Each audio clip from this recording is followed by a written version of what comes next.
Hello and welcome. This is going to be the finding slope and converting to y equals mx plus b homework help video. I'm Mr. Olson. Let's go ahead and get started.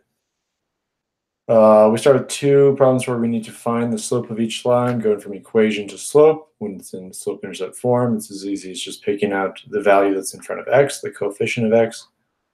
Slope of number 1 is 2. Here we don't have an x, so we don't have a coefficient on x. We need to recognize that these types of equations create horizontal lines, and that horizontal lines have a slope of 0. Looking at these examples here, where we're finding the slope from a line, we need to construct a slope triangle. They give you 2 points that the line passes through to help you out. Won't always be there, but you can do it between any 2 points, and you should get the right answer as long as they go exactly through that ordered pair. So I've constructed a slope triangle here by making a right triangle, where our line is the hypotenuse.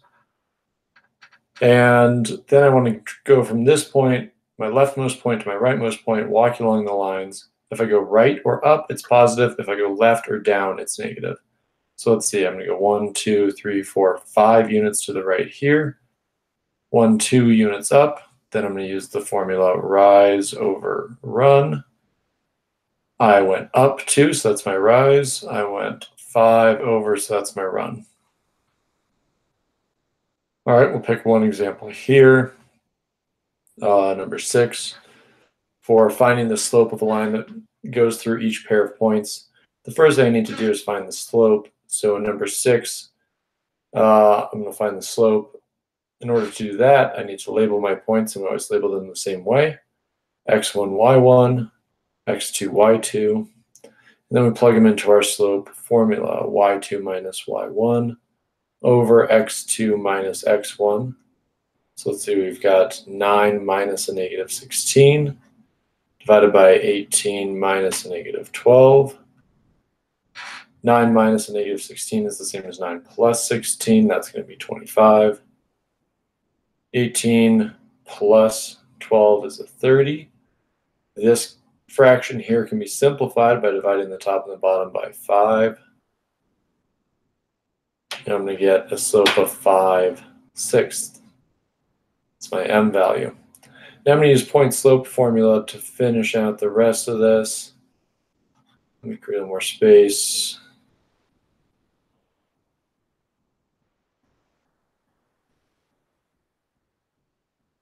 All right, let's see. Point slope formula is y minus y1 equals m times x minus x1.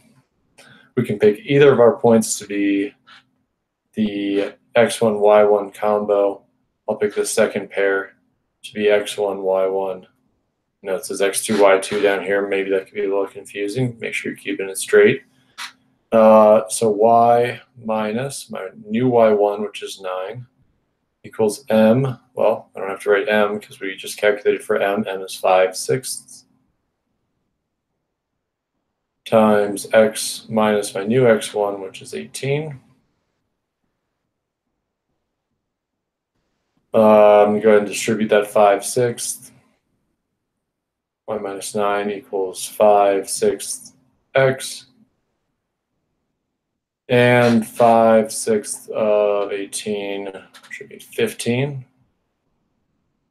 So minus 15. Now I'm going to add that 9 over.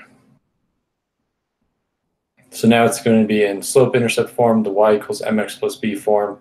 So it's going to be y equals 5/6 x minus 6. Number 6, let's see if we got that one right. Oh, we only needed to find the slope. I thought we needed to find the whole equation. Well, there's an example of finding the whole equation.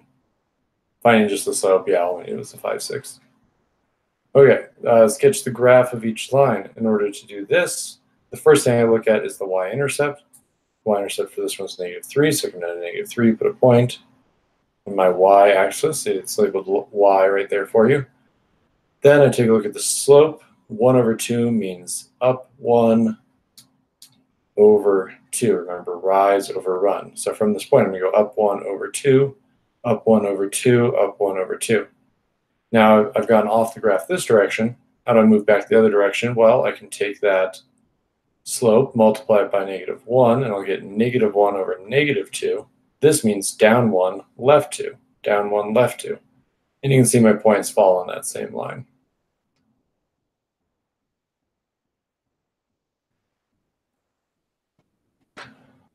Let's try another one. Y-intercept is -5. The slope is -2 over 3. I can't go down 2 over 3, so I've got to do the opposite, where I apply this negative onto the 3, meaning go up 2, left 3, up 2, left 3. And I'm off the graph that direction. I connect them with a line going all the way off the graph and always ending with arrows on both sides, meaning it goes on forever. Write the slope-intercept form of the equation of each line. All of these are given in standard form. I'll do number 12, which will be maybe slightly more challenging. What I want to do is I want to isolate the y, so I do that by subtracting 11x from both sides. Now I've got 5y equals -11x minus 35. Divide both sides by 5. That's going to get the y by itself. And I'm going to make sure to rewrite the right-hand side to look like mx plus b. So we got y equals -11/5 x minus 7. All right. We have to put it all together with these ones at the end, converting to standard or slope-intercept form so that we can then easily graph them. I'm going to subtract 3x from both sides in this one. I've got 5y equals -3x plus 15. Dividing both sides by 5 gives us y equals -3/5 x plus 3. It's time to graph this. I go to my y-intercept of 3 on my y-axis, put a point. From there, I want to go down 3 over 5. And now I'm already off the graph. I can maybe estimate the next point would be about here. Or I could go up 3, backwards 5 to get another point in this direction. Connect those up. And we have finished problem 16. Let's see how we did. Yep, that looks about right. All right, that's that for this video. Have a good rest of your day.